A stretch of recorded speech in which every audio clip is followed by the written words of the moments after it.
Hey folks, welcome to the Friday stream. We do a little writing if we can. Sorry we're getting started late. Just some technical difficulties on the software that I use to broadcast. Not the broadcast software, but the site I use to get to all the other sites. So I use Restream to go to X, YouTube. I can go to multiple YouTube channels. I'm only going to one of my channels, like my main channel. And then to Facebook, I think. But no one really watches on Facebook. If I put it on my personal thing, sometimes I could put in my real life friends from college or whatever will pop in like, what are you doing? It's like, oh yeah, I'm doing this thing where I write a book live.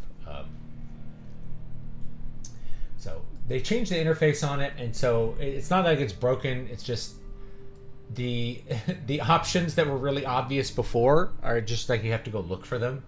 It's like, I want to name this stream the correct stream name, and it's like, where do I do that? It's like, nah, we just hit that. Why would you do that? Why would you hide that? Like, maybe because there's other streamers who don't like do different streams. They just do like one stream. You know? So I don't know. Grats on the election from Norway. Hey, thank you for stopping in from Norway. I don't even know what time it is there. It's probably tomorrow. At some point. You're watching from the future. Probably dawn or something. What you drinking? This is like a Soda Stream fake Dr. Pepper. Diet Dr. Pepper. It's okay. Something to drink.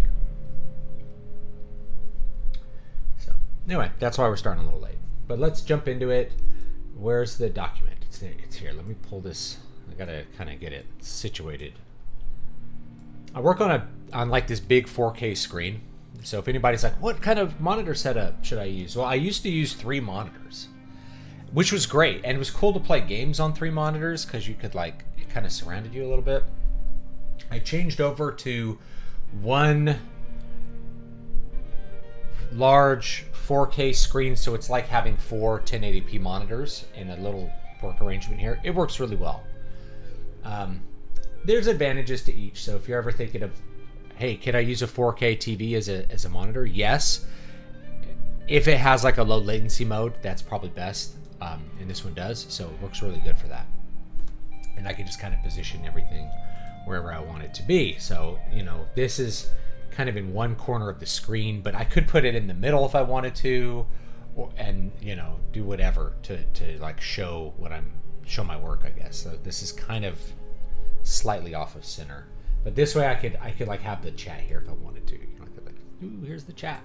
I can kind of tile things any way that I want to tile them. Get people in. It's 2 in the morning on Saturday. Well, you know, I'm the guy who's always up at like 2 a.m. It's just been like a curse the last year that I like can't get to sleep before 2 a.m. My daughter won't sleep, or like I have a bunch of work to do, or then, you know, like late at night's the time where I do a lot of work. And so, hey, look, an ad in the middle of my video here. It's not even monetized. That's nice. I should maybe need to turn ad block back on. I have it turned off on YouTube. Because I think I want people to get paid on YouTube. I think that's good to have people get paid, so I don't run an ad blocker anymore. That's kind of where I'm at. Yeah. So, I mean, as far as doing it with the election, the people who really get credit is not the people who went and voted, although, like, that's appreciated and good. It's really the people who were in those very particular places last go around where there was, let's just say, suspicious activity, who were actively monitoring it, literally preventing truckloads of ballots from being brought in the middle of the night, like what happened before. Videotaping everything. That kind of thing. So, much more secure election. And that was the result of a couple of really important individuals, and individuals that worked really hard in those specialized swing states.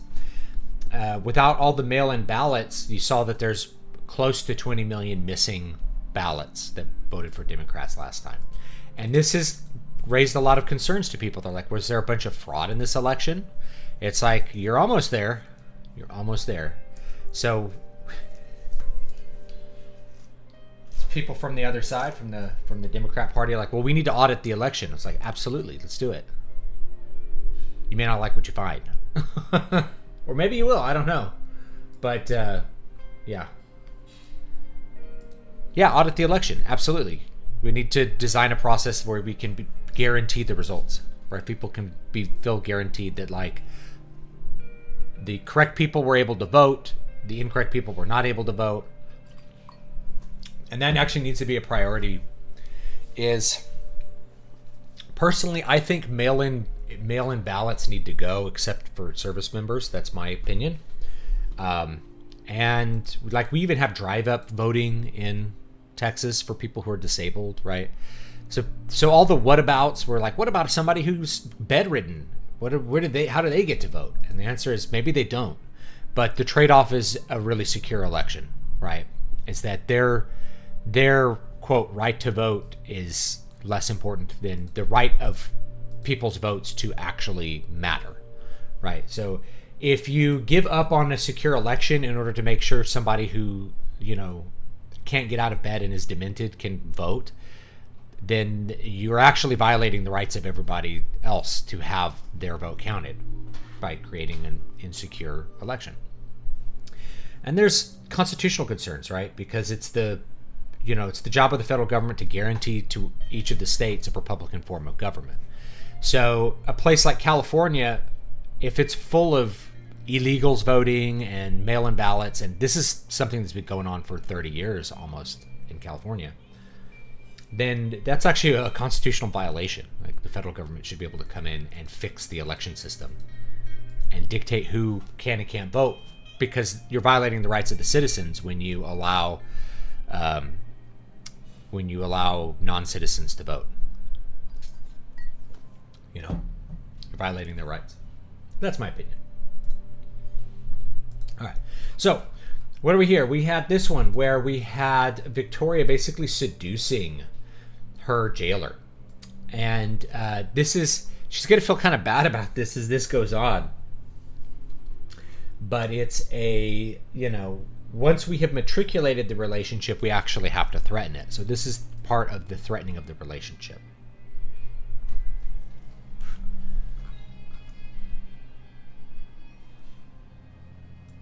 Yes.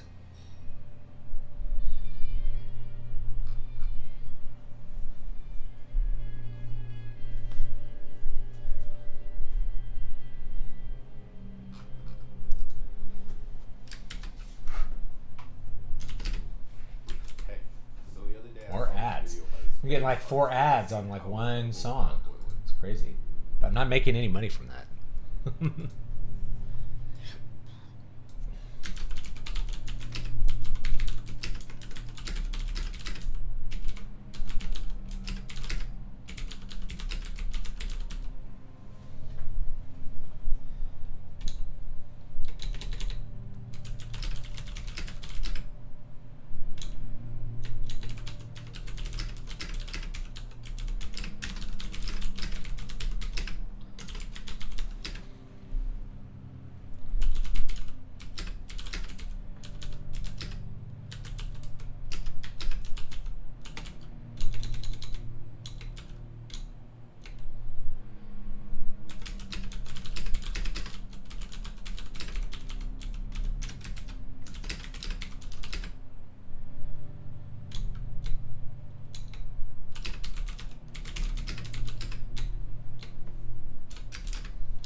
If they're equally affected by the government, why shouldn't they have a vote?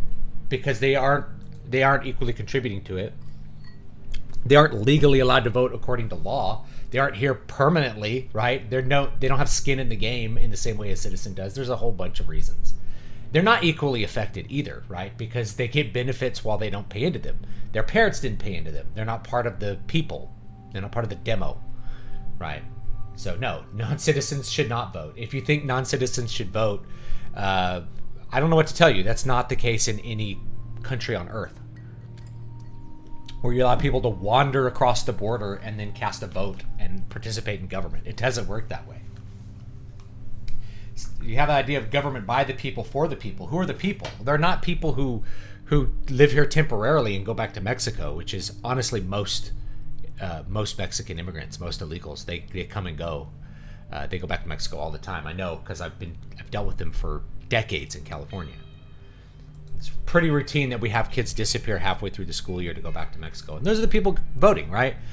They're just going to vote to give themselves benefits out of the treasury that's been built up by past generations that doesn't include their parents. They need to go back to Mexico and enrich Mexico if they are so important. Yeah, well, I mean, everybody's affected. I'm affected by the decisions of China, right? But I don't get to vote in Chinese elections, right? We're affected by other people's decisions, but the idea of the government is that it's responsible to the people. They aren't tourists. They are tourists, dude. They leave, bro. They absolutely leave. You're delusional. I could tell you haven't really known very many Mexican immigrants. They routinely leave. They routinely go back home. They leave. They take their kids out of school randomly. It's something I've dealt with for literally decades. They send all kinds of remittances back home. No. Yeah.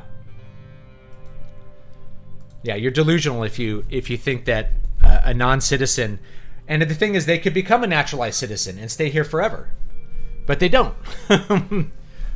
Why don't they? Well, because they don't want to. Because they don't. It's not part of the plan.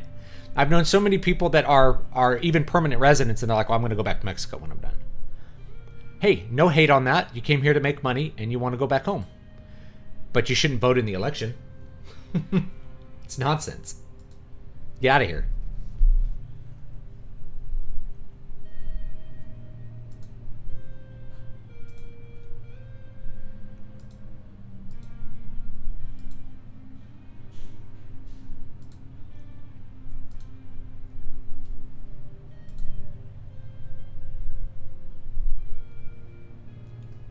I'm just going to ban you, because I really don't want to talk about politics in this. So, yeah, you're done. If you're going to talk retardation, you can do it on a different channel.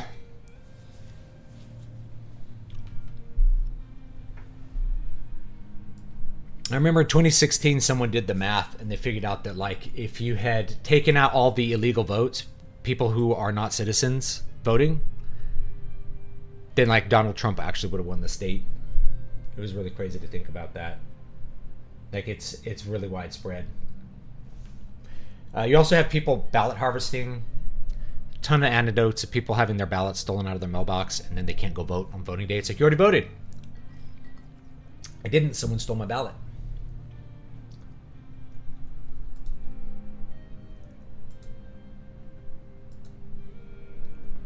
All right.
Another ad I don't get paid for. There's so many ads on like videos I don't get paid for.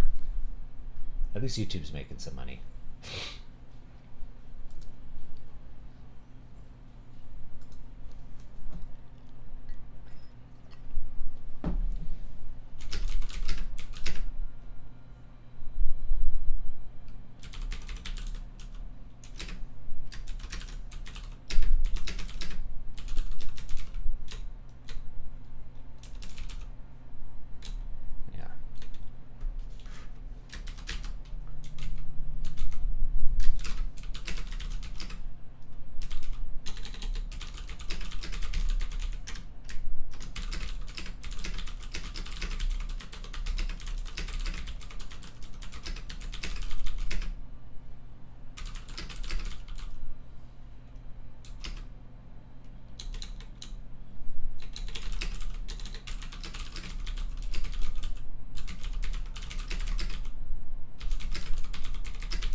The problem with making videos about Trump or the American elections is that they get banned, and then my channel's already shadow banned, but like the videos will just disappear, and then my channel will be nuked for months at a time. So it's something you can't talk too much about on YouTube. Like even what I've already said now, like could trigger the filters to get this video banned, right? Free speech is not for YouTube. There's no free speech on YouTube. You can't speak freely on YouTube. It doesn't exist. So you're going to have to look somewhere else for someone to make that video. It's probably not going to be me who can make it. Or find it on X or on Substack. I can write about it on Substack. I'll link my Substack in case anybody wants to watch it.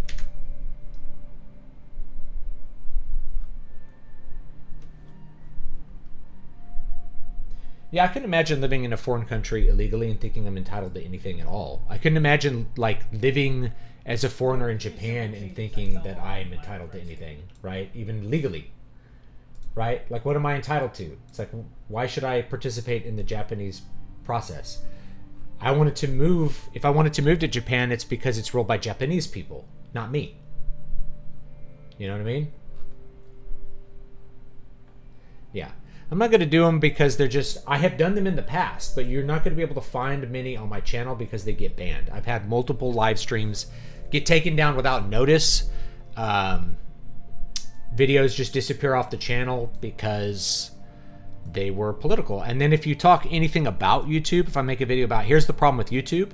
YouTube doesn't show that video to anyone, and then none of your next videos will get shown to anyone either. Right? There's an algorithm that severely punishes criticism of YouTube as well. It's kind of interesting. Once you get into doing this, you'll find this stuff out. But yeah, YouTube is not a free speech platform. That's for Twitter. That's for X. You can talk about it on X or Substack, but you can't talk about it on YouTube. This is occupied territory. Yeah.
There's so many ads. It's funny.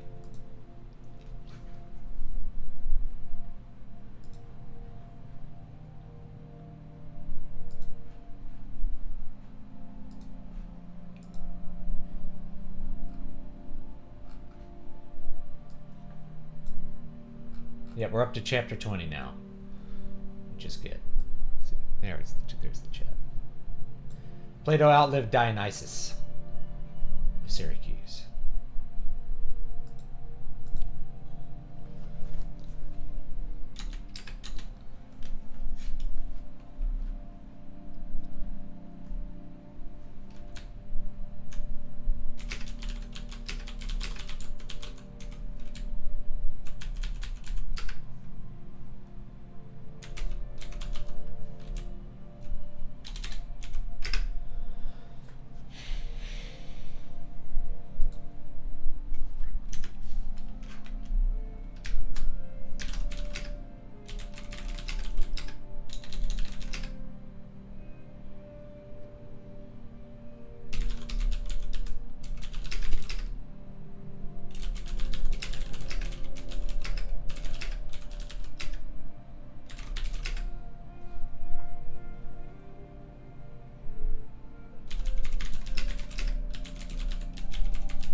Oh, just finished Water of Awakening.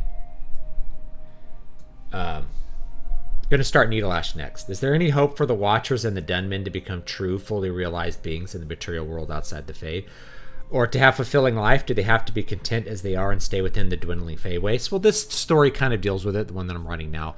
The short answer is no, they need to stay where they are because they're beings of a different kind. So their desire to be as they are and also to be in and to like conquer an unchanging world, those desires are not compatible. So they get twisted into weird shapes because they are not supposed to be corporeal beings.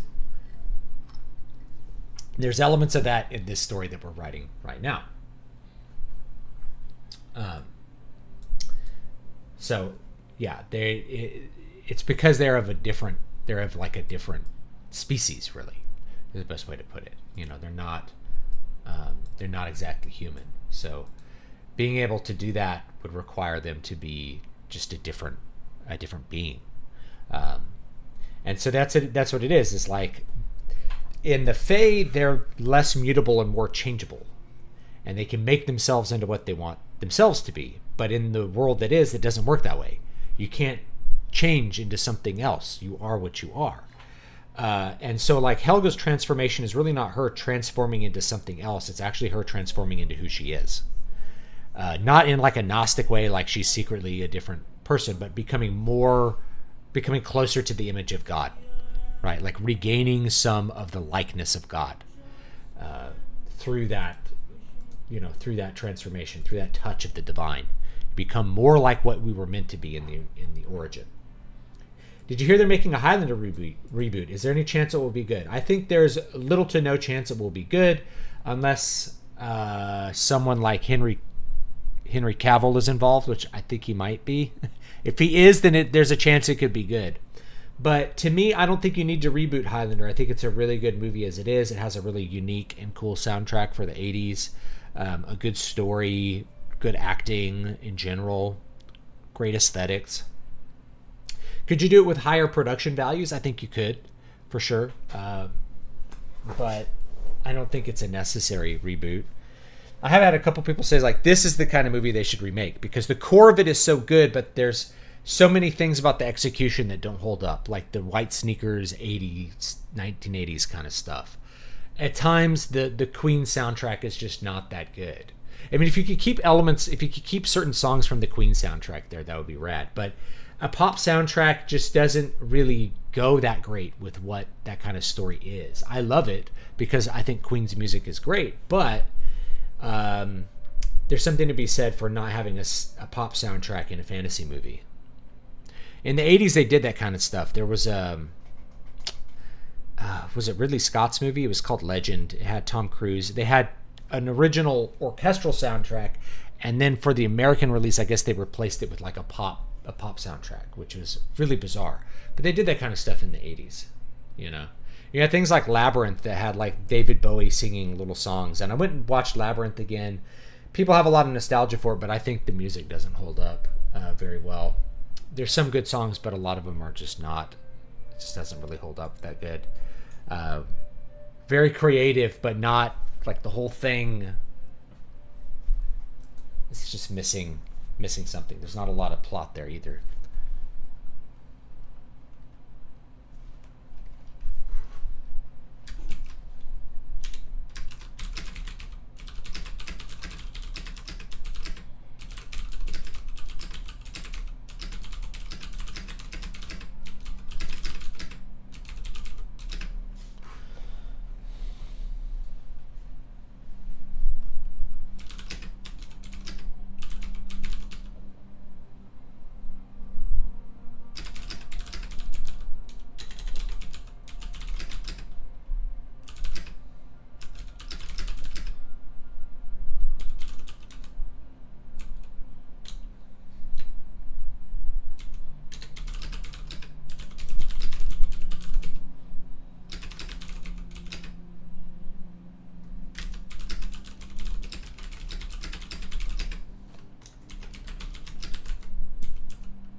That's a lot.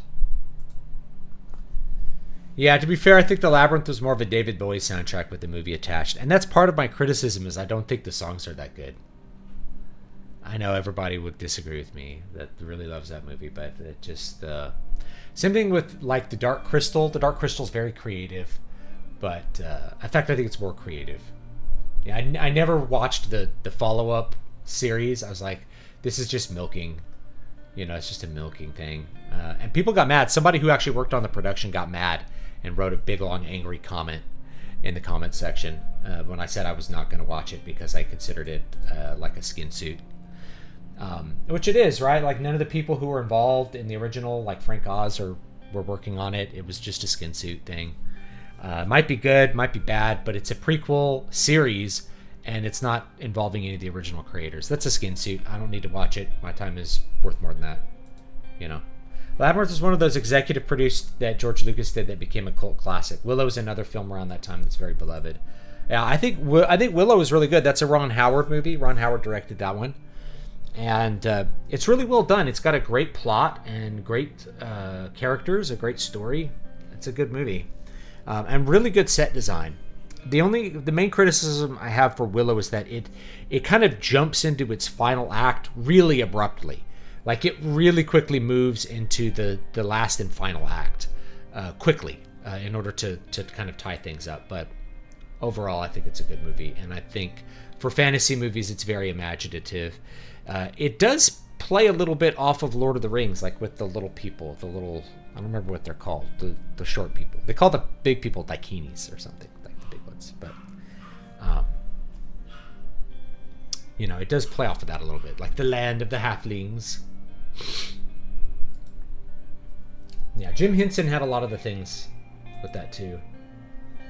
Yeah, I think Dark Crystal has some really great puppetry, and it has a really cool but very dark story.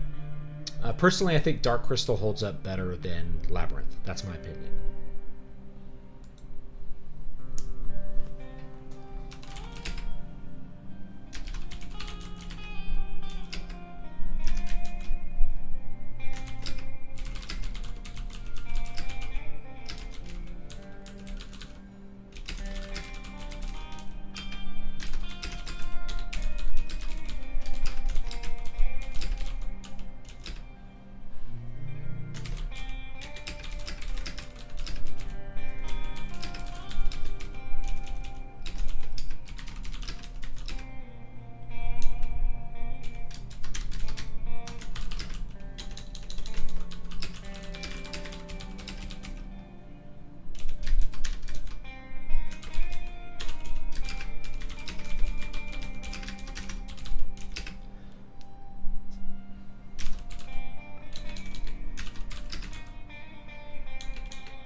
Dark Crystal and Secret of Nim were first nightmare fuel I can remember. Secret of Nim was pretty dark. I really liked it as a kid, but it was really dark. I have it on Blu-ray. I haven't watched it in quite some time. I don't think my kids have ever seen it, but it's a cool movie. It's definitely a cool movie.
I do need to like clarify something up here.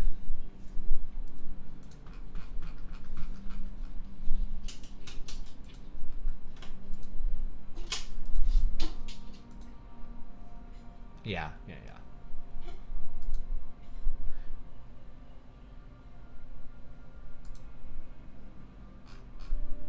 Yes, okay, I did clarify that. But I set this up, so I'm not gonna.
Secret of Nim might be better than one of the few times the movie was better than the book. I actually haven't read the book Mrs. Frisbee and the Rats of Nim. They couldn't call it Mrs. Frisbee because of a worry about a trademark issue with the frisbee, like frisbees that you throw. Kind of interesting. What are some of your top fantasy stories? Could be book, film, or game. Okay, The Hobbit I think is one of the like best written stories. It's one of the tightest written books ever made. Absolutely fantastic fantasy story. And if you're selecting like one fantasy book to read, The Hobbit nails everything. I like The Way of Kings, but I don't like any of the sequels by Brandon Sanderson. I think that's actually a fantastic book. I like a lot of the Malazan books. My favorite's probably Midnight Tides, I think is what it's called. And it's book 6. It's a very self-contained story. For that reason, I like it. Once and Future King. What else? I mean, there's so many good Conan stories that are worth reading. Phoenix on the Sword, with the first one that he did, is really good. Of course, that's a reworking of By This Axe I Rule, I think, which was a cool story, but it's good. It's good nonetheless. I'm trying to think of some others that I think are just like really fantastic. If you want to think outside of books, I like Stormbringer. That's another book that I really like. Grand Crusade by Poul Anderson is a fantastic story about aliens and knights. It's great. I mean, there's so many others. We could talk all day.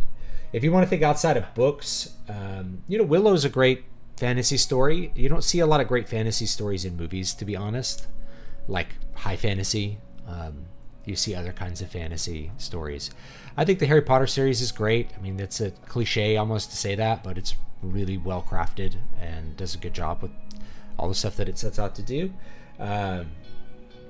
Dragon Age Origins, as far as like an RPG story goes, is one of the top ones. Final Fantasy IV. Those are like the top 2 like RPG stories that I can think of, as far as like the story being really, really, really good and being a fantasy story.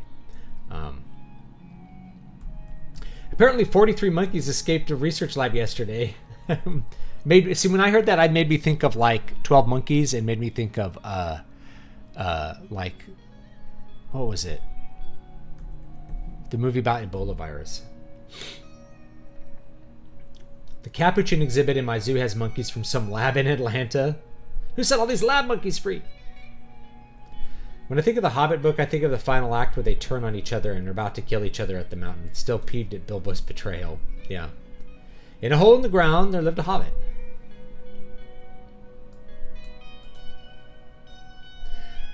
Same, even though the Words of Radiance is almost the same book.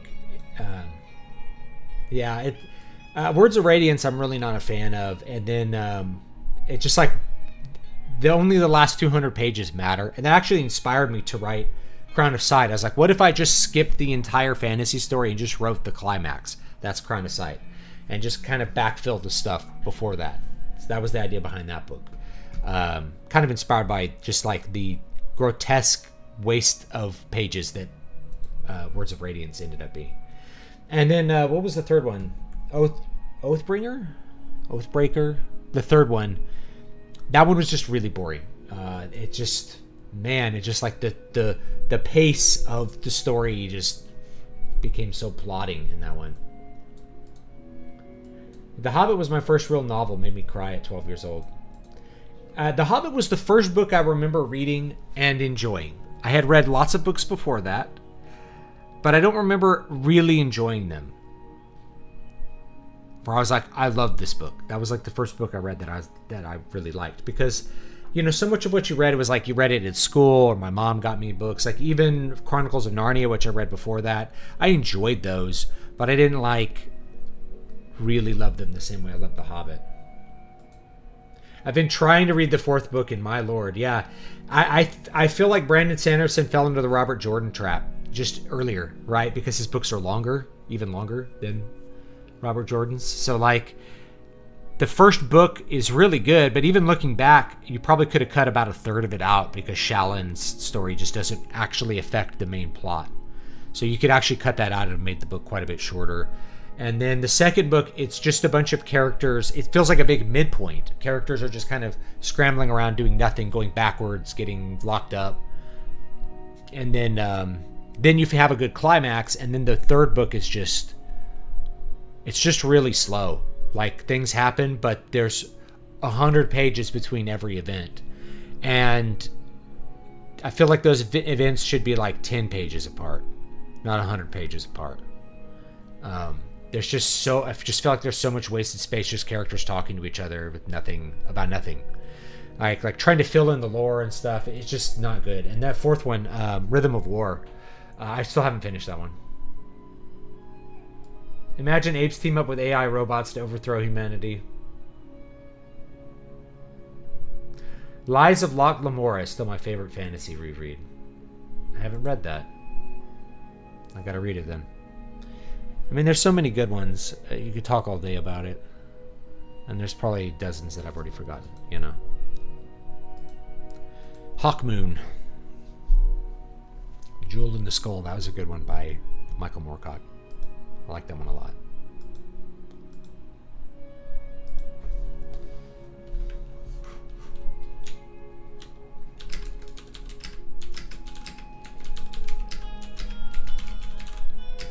Actually, I need M dashes is what I want.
Lamore is like Goodfellas set in dark fantasy Malazan, Naples, where everyone talks like Captain Jack Sparrow. Also, it has magic as something to be feared, yeah.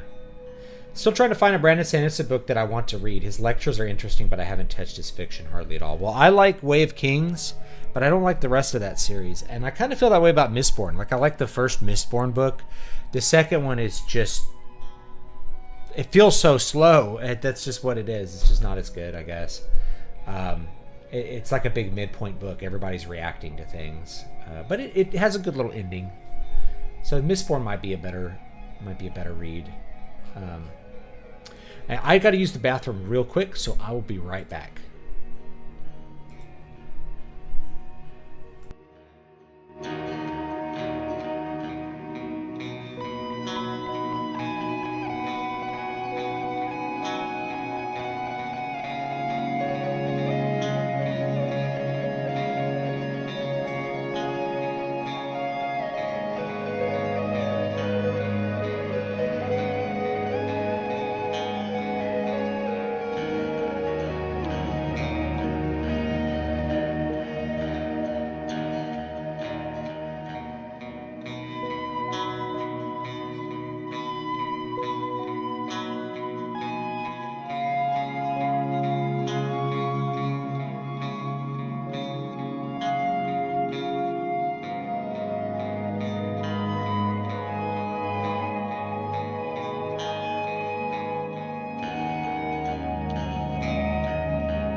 Alright, we're back. Sorry. I like Warbringer and Elantris for their ideas, yeah. I haven't read Elantris. Should probably read that one.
So you want to play guitar, Yeah. but you think to yourself, I could never do that. You know, ads really mess up like a long 22-minute peaceful piece. I gotta say, like running that many ads kind of ruins my art.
I hate when I'm listening to an hour-long music video and it pauses to ask me if I'm still there. Yeah, it does that.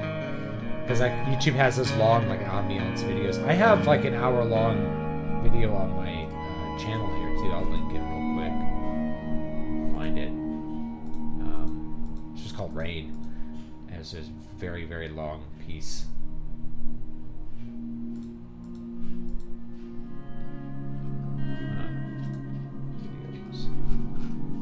Way back here though. I'm coming up on 100 videos, I think.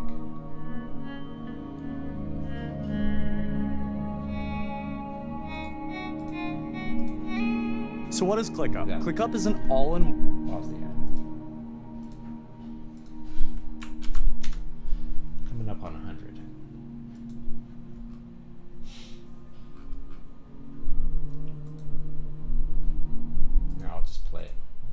One productivity software where you can manage everything and any. Nice little 50-minute long piece. How long have we been going? An hour and a half. I can go for a few more minutes here. And then I need to take care of my family, get people ready for bed. Didn't write as much today as I really wanted to, but it's okay. maybe have a surprise stream at some point here to keep going.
It's raining in the video.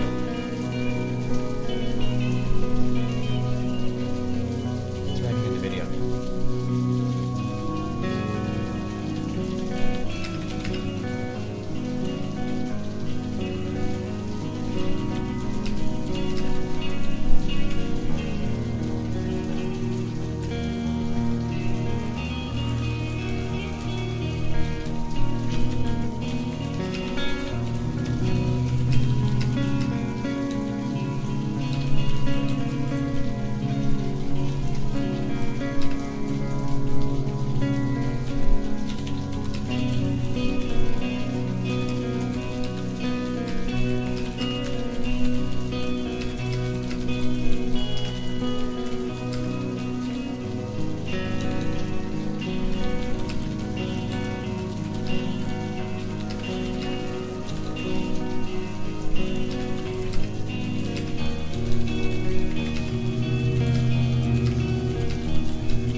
About 2,500 words today, which is okay, especially because we've spent a bunch of time talking about fantasy books and that kind of stuff. It's good, like I could spend more time. That kind of puts me on pace to have, like, you know, one chapter every other week. I really like to finish this before the end of the year, get it out to people.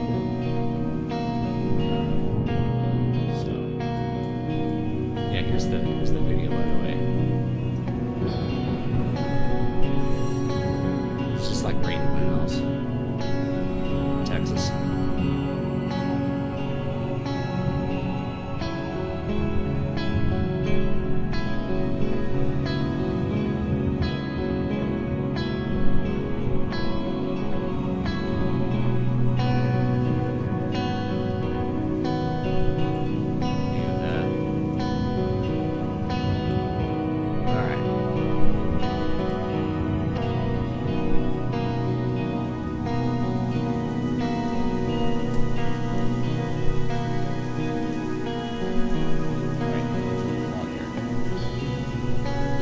There he is. There's a little frog.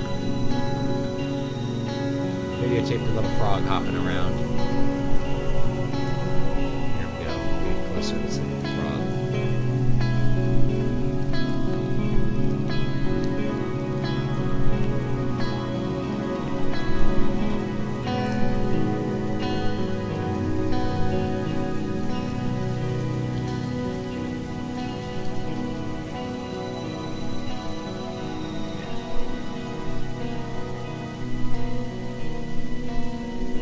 I think that's about it for today. I'll leave it there. We've got 2,500 words done.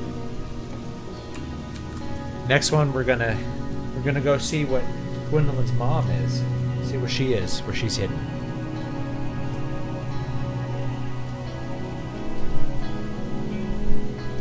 That'll be fun. So that's for next week.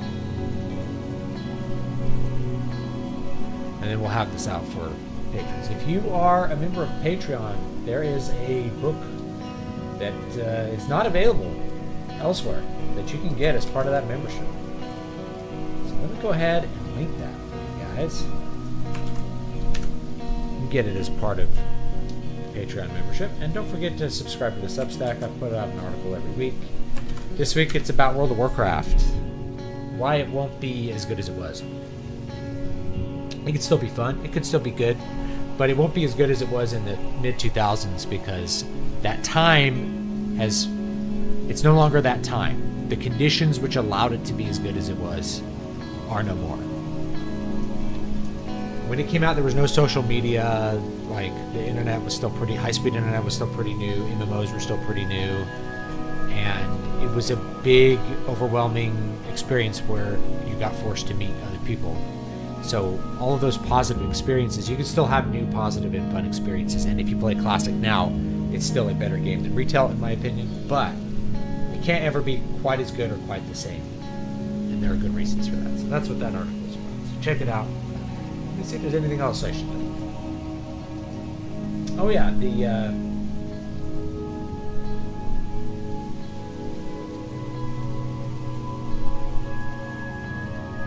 music channel.